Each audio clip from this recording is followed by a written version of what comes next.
कोविड-19 अर्थात corona virus के संक्रमण के चलते इस लॉकडाउन की अवधि में स्टूडेंट कक्षा 12वीं कक्षा में अध्ययनरत स्टूडेंट्स को अपनी पढ़ाई में जितना व्यवधान हुआ है उस व्यवधान की पूर्ति हेतु हम इस वीडियो मार्फत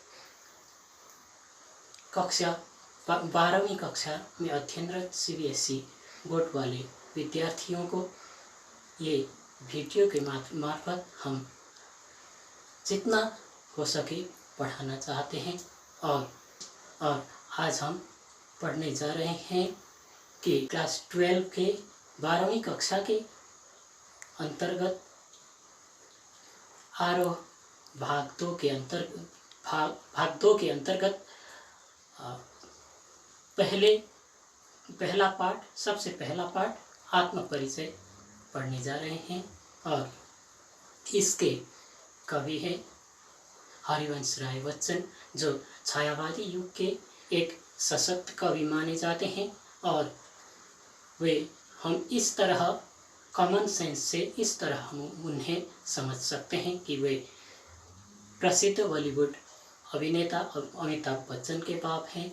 वे कवि इस कविता के माध्यम से हमें ये जताना चाहते हैं कि आत्मपरिचय, इस कविता का नाम है आत्मपरिचय। और हमें इस संसार को अर्थात इस दुनिया को जानने में जितना आसान होता है, इस दुनिया को समझने में, इस दुनिया को समझाने में जितना आसान होता है, उतना आसान खुद को समझाने में नहीं होता। क्योंकि हमें यह संसार द्वंद्वात्मक है और लेखक ये चाहते हैं कि लेखक के विचार में यह संसार एक स्वप्न स्वरूप है।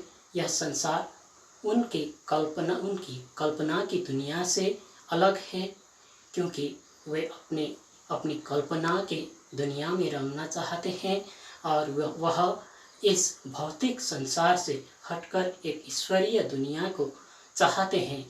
लेकिन उस अपनी अलौकिक दुनिया को चाहते हुए भी वे ये इस तरह जीना चाहते हैं कि उनका आधार यही संसार है और इसी संसार में उन्हें रहना है और यहीं के लोगों से घुल मिलकर रहना है।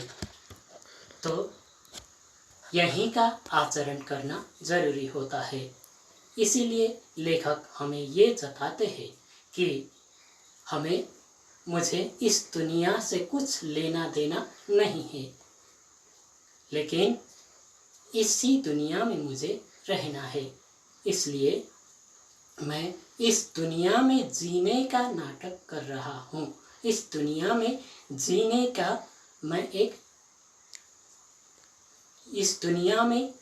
का मैं नाटक कर रहा हूँ। मैं जब जीवन का भार लिए फिरता हूँ, फिर भी जीवन में प्यार लिए फिरता हूँ। कर दिया किसी ने झंकृत जिनको छूकर मैं सांसों के 2 तार लिए फिरता हूँ। मैं जग जीवन का भार लिए फिरता हूँ, अर्थात मैं इसी जग जीवन के अनेक कर्मों का भार लिए फिरता हूँ। इसी दुनिया की तरह मैं हर कार्य करता हूँ, लेकिन फिर भी इस दुनिया से, इसी भौतिक दुनिया से मैं प्यार लिए फिरता हूँ। मेरा अंतर्मन एक वीणा की तरह है। मेरा अंतर्मन एक इंस्ट्रूमेंट की तरह है और इसे किसी ने झंकृत कर दिया। इसे किसी ने छूकर, इसके तारों को किसी ने छूकर इससे एक संगीत निर्माण किया और मैं उन्हीं सांसों के तार लिए फिरता हूँ। उन्हीं तारों से उत्पन्न मैं उस संगीत को लिए फिरता हूँ। मैं स्नेह सुराग का पान किया करता हूँ। मैं कभी न जग का ध्यान किया करता हूँ। जग पूछ रहा उनको जो जग की गाते, मैं अपने मन का गान किया करता हूँ।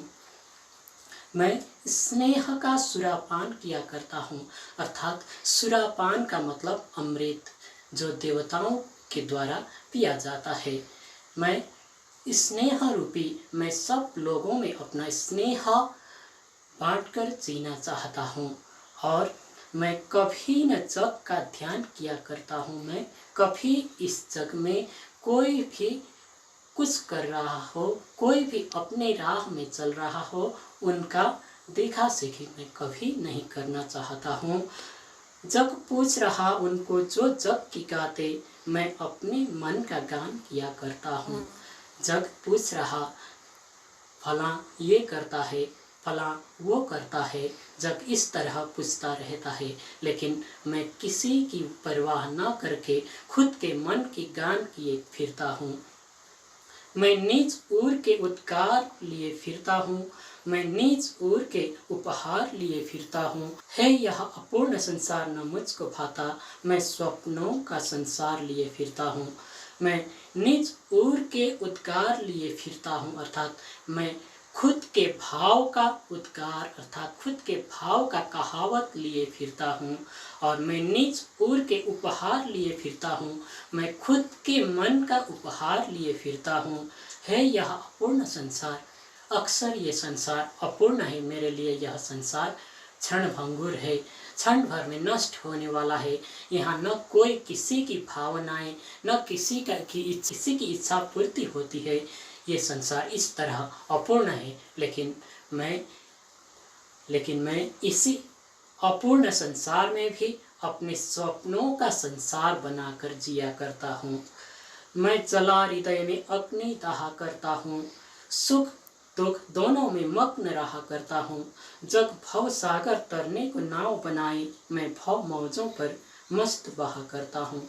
मैं जले हुए हृदय में अग्नि दहा करता हूँ, जहाँ मैं दुख भरे हृदय में भी अग्नि दहा करता हूँ। अर्थात दुख भरे हृदय में जितना ज्वलन हो उससे भी अधिक ज्वलन लेके फिरता हूँ। सुख दुख दोनों में मग्न रहा करता हूँ, लेकिन मैं सुख हो या दुख हो, मैं दोनों में मस्त रहा करता हूँ। उन दोनों अवस्थाओं में, उन दोनों स्थितियों में मैं खुश रहा करता हूँ। जग भव सागर तरने को नाव बनाए, मैं भव मौजों में मस्त बहा करता हूँ। हमें मालूम है कि भवसागर को तरने के लिए, सागर को तरने के लिए, अर्थात बड़ी नदियों को पार करने के लिए हमें नाव की ज़रूरत पड़ती है। किसी भी एक साधन की ज़रूरत पड़ती है।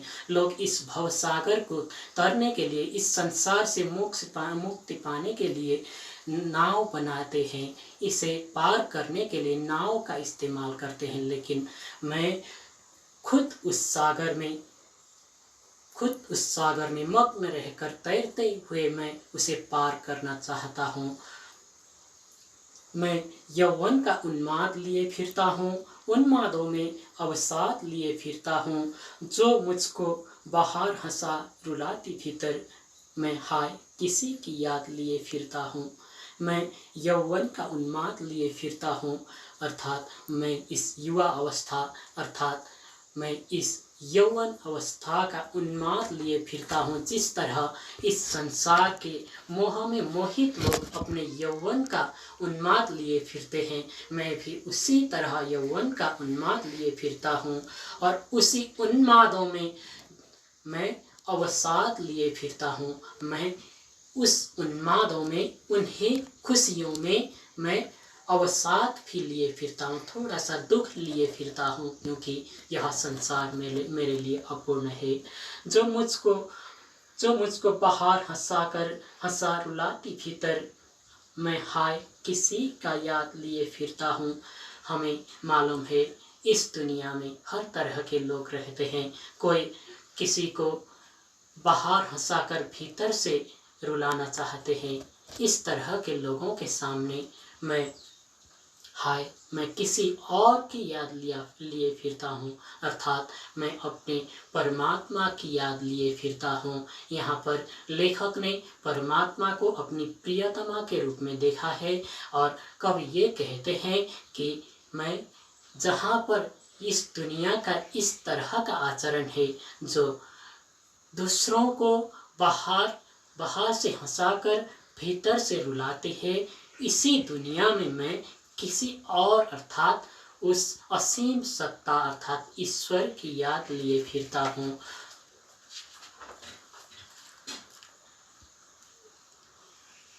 कर यत्न मिटे सब सत्य किसी ने जाना, नादान वही है हाय जहाँ पर दाना।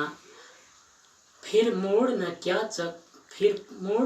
जग जो इस पर भी सीखे, मैं सीख रहा हूँ सीखा ज्ञान भुलाना। अर्थात कर यत्न मिटे सब सत्य किसी ने जाना। चाहे कितने भी यत्न कर सके लोग, जितने चाहे यत्न करें, लेकिन सत्य को आज तक किसी ने नहीं जाना है। नादान वही है हाय जहाँ पर दाना है, जहाँ पर मुनाफा मिले लोग वहीं पर जीना चाहते हैं। जहाँ खुद की इच्छा पूर्ति हो लोग वहीं जीना चाहते हैं। फिर मोड़ न क्या जग जो इस पर भी सीखें, मैं सीख रहा हूँ सीखा ज्ञान भुलाना। अर्थात लेखक ये कहना चाहते हैं कि लोग इस तरह के ज्ञान को अर्जन कर रहे हैं, वो सीखे हुए ज्ञान को भी भुलाना चाहते हैं। अर्थात ईश्वरीय मार्ग को छोड़कर वे लोग रूखा सूखा ज्ञान को जानने में लगे हुए हैं। मैं और जग और कहाँ का नाता, मैं बना कितने जग रोज मिटाता। जग जिस पृथ्वी पर जोड़ा करता वैभव, मैं प्रति पक्ष से उस पृथ्वी को ठुकराता। मैं और जग और कहाँ का नाता, मैं एक तरफ हूँ, मेरा जीने का तरीका एक तरफ है और जग दूसरी तरफ दौड़ रहा है और दूसरी तरफ भाग रहा है। और इस तरफ कैसे मेरा और जग का नाता किस तरह बन सकता है। लेकिन